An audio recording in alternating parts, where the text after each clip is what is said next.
राम ने लक्ष्मण को भेजा था, जा जा भैया रावण से 2 बातें करके आओ, क्योंकि रावण जितना बड़ा ज्ञानी और राजनीतिज्ञ कोई नहीं है दुनिया में। सबसे बड़ा ज्ञानी और सबसे बड़ा राजनीतिज्ञ था, बहुत बुद्धिमान था रावण। लक्ष्मण को भेजा तो लक्ष्मण जाए के रावण के सिर की तरफ खड़े है गए, होने का कम घमंड हो तो सिर की तरफ खड़े है गए। तो रावण से पूछा, तुम क्यों यहाँ मृतक सैया पर लेटे हो, क्या कारण है? रावण नाय बोलो। लक्ष्मण गुस्से में गए, बोले भैया देखो हमें ऐसे लोगों के पास मत भेजो करो, रस्सी जल गई लेकिन बल नाई गो, मरे रखे लेकिन बोल ना रहे। भगवान बोले एक बात बताओ, तुम गए थे तो कहाँ खड़े हुए थे? बोले सिर की तरफ। ले रे बावरे, वो तुमसे बड़ा है, दोबारा फिर जाओ और अब की बार रावण के चरणों की तरफ खड़े होना, तब वो बोलेगा। फिर गए और प्रभु की कृपा से जब चरणों की तरफ खड़े हुए, रावण से पूछा कि तुम यहाँ लेटे हो मृतक सैया पर, तुम्हारा इतना बड़ा परिवार, तुमको इतना गर्व था, वो सब मिट्टी में मिल गया, तुम तो बहुत बड़े ज्ञानी हो, कौन सी बात रही? तो इतनी प्यारी बात कही है रावण ने कि हे लक्ष्मण, आज मैं इसलिए मर रहा हूँ कि मेरा परिवार मेरे साथ नहीं है, मेरा अपना मेरे साथ नहीं है। और राम इसलिए जीत गए कि राम का भाई उनके साथ है और मेरा भाई मेरे साथ नहीं है। यहाँ अपनों ने धोखा किया है, अगर मेरा भाई राम के साथ न होता तो मुझे भी मारने वाला कोई नहीं था। मैं हमेशा ऐसी बात कहता रहा हूँ, विभीषण को मैंने 1000 बार समझाया और कहते भी हैं भैया कि परिवार में अगर रहना है तो बस एकजुट होकर के रहिए, कोई नहीं तोड़ पाएगा। यहाँ इतने लोग बैठे हो, आप सब समझदार हो, आपके सामने हम बच्चा है, लेकिन बुजुर्गों दुनिया को छोड़ो, परिवार भी आज के जमाने में अपना नहीं है। ये बात कड़वी जरूर है लेकिन सत्य है, परिवार भी अपना नहीं है।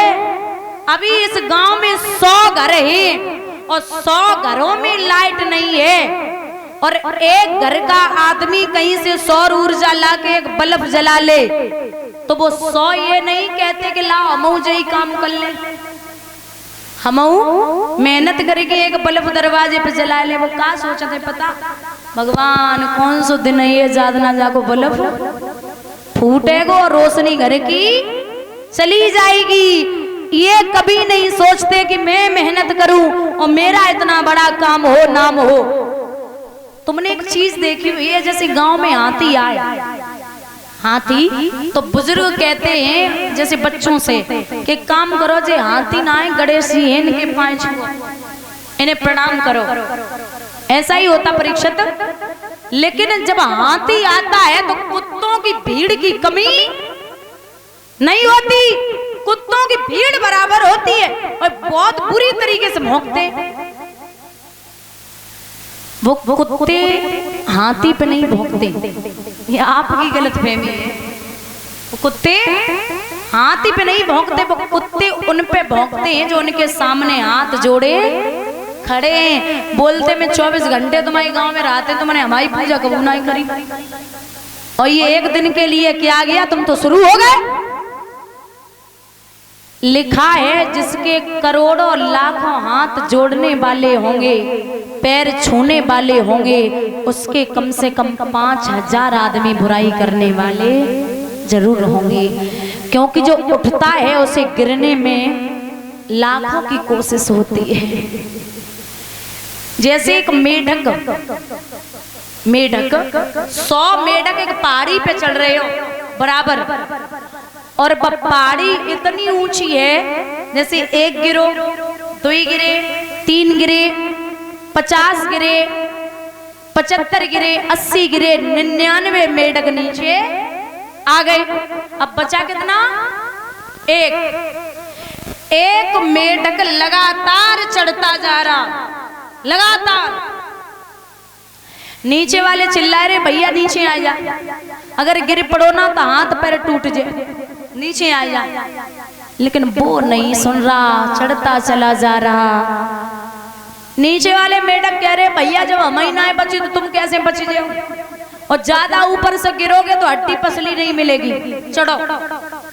पूरी पहाड़ी चढ़ गया।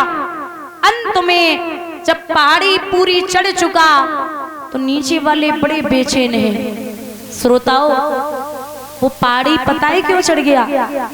क्योंकि उसे सुनाई नहीं देता था। नीचे वाले कह रहे कि भैया नीचे आ जा, उसे लग रहा है ये चिल्ला रहे चढ़ जा, कोशिश कर ले, हो जाएगा, चढ़ जा।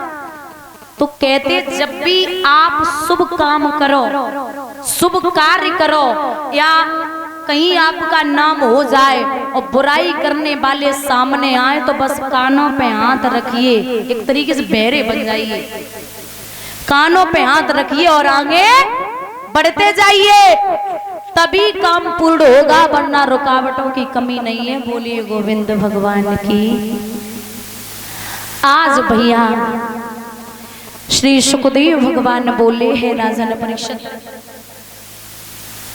चंद्रवंश की कथा